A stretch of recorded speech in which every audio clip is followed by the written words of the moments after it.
బాధతో కృంగిన నేస్తమా, గురిలేని బ్రతుకుతో అలసిన ప్రాణమా,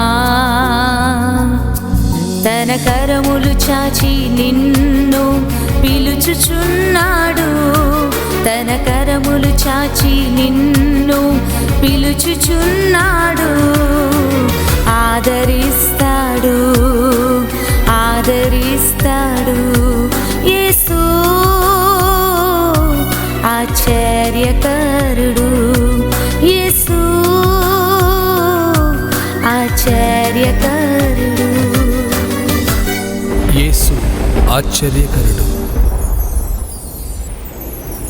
ప్రైజ్ ది లార్డ్. యేసు ఆశ్చర్యకరుడు అనుదిన వాగ్దానం. ఈరోజు దేవుని వాక్యాన్ని చదువుకుందాం. 146 కీర్తన 6వ వచనాన్ని చదువుతున్నాను. బాధపరచు వారికి ఆయన న్యాయము తీర్చును. దేవునికి మహిమ కలుగును గాక. దేవుని బిడ్డలారా, అవును, మీరు న్యాయంగా నడుచుకుంటూ ఇదిగో మీకు రావాల్సిన వాటి గురించి పోరాడుతూ ఉన్నారేమో. చాలా స్థలాలకి వెళ్ళి ఇదిగో అక్కడ న్యాయం జరుగుతుందేమో అనుకొని మీరు వెళ్ళినప్పుడు అక్కడ న్యాయం జరగట్లేదేమో. ఏ వ్యక్తి ద్వారైనా, అధికారి ద్వారైనా, మనుషుల ద్వారా మీకు న్యాయం జరిగినప్పుడు మీరు బాధపడుతూ ఉన్నారా? ఇక మాకు న్యాయం ఎవరు తీరుస్తాడు అని మీరు ఆలోచిస్తూ బాధపడుతూ ఉన్నారా? అది మీరు చదువుకున్న చదువుకు తగ్గ ఉద్యోగం వచ్చే విషయంలో కానివ్వండి, మీరు కష్టపడుతున్నప్పుడు ప్రమోషన్ వచ్చే విషయంలో కానివ్వండి, మీ స్థలం విషయంలో, ఇల్లు విషయంలో, ఏ విషయంలో మీరు న్యాయం కోసం పోరాడుతూ ఒకవేళ న్యాయం జరుగుతుందేమో అని వెళ్ళినా అక్కడ మీకు న్యాయం జరగకపోవడం బట్టి బాధపడుతూ కృంగిపోయి ఉన్నారా? దేవుని వాక్యం ఏమని సెలవిస్తుందంటే, బాధపరచబడు వారికి ఆయన న్యాయము తీరుస్తాడు. హల్లెలూయా. అవును, దేవుడు న్యాయవంతుడు, ఆయన న్యాయము జరిగించేవాడు. మనం ఆరాధిస్తున్న దేవుడు.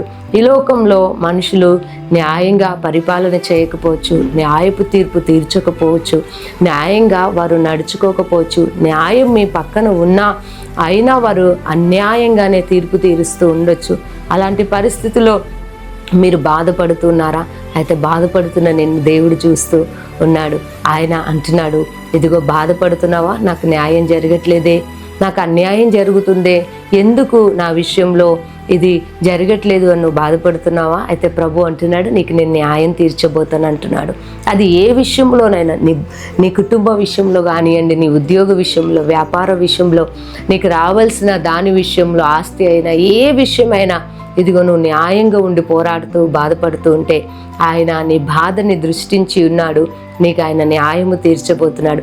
న్యాయవంతుడైన దేవుడు మనం ఆరాధిస్తున్న దేవుడు. కాబట్టి మనుషులలాగా అన్యాయం చేసేవాడు కాదండి ఆయన న్యాయవంతుడు, న్యాయపు తీర్పు తీర్చేవాడు.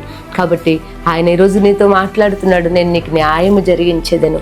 అవును, న్యాయము నీ పక్షమున దేవుడు చేయబోతున్నాడు. కాబట్టి ఈ మాట నమ్మి ప్రభుని స్తుతించండి. మీకు ఒక చిన్న ప్రార్థన చేస్తాను.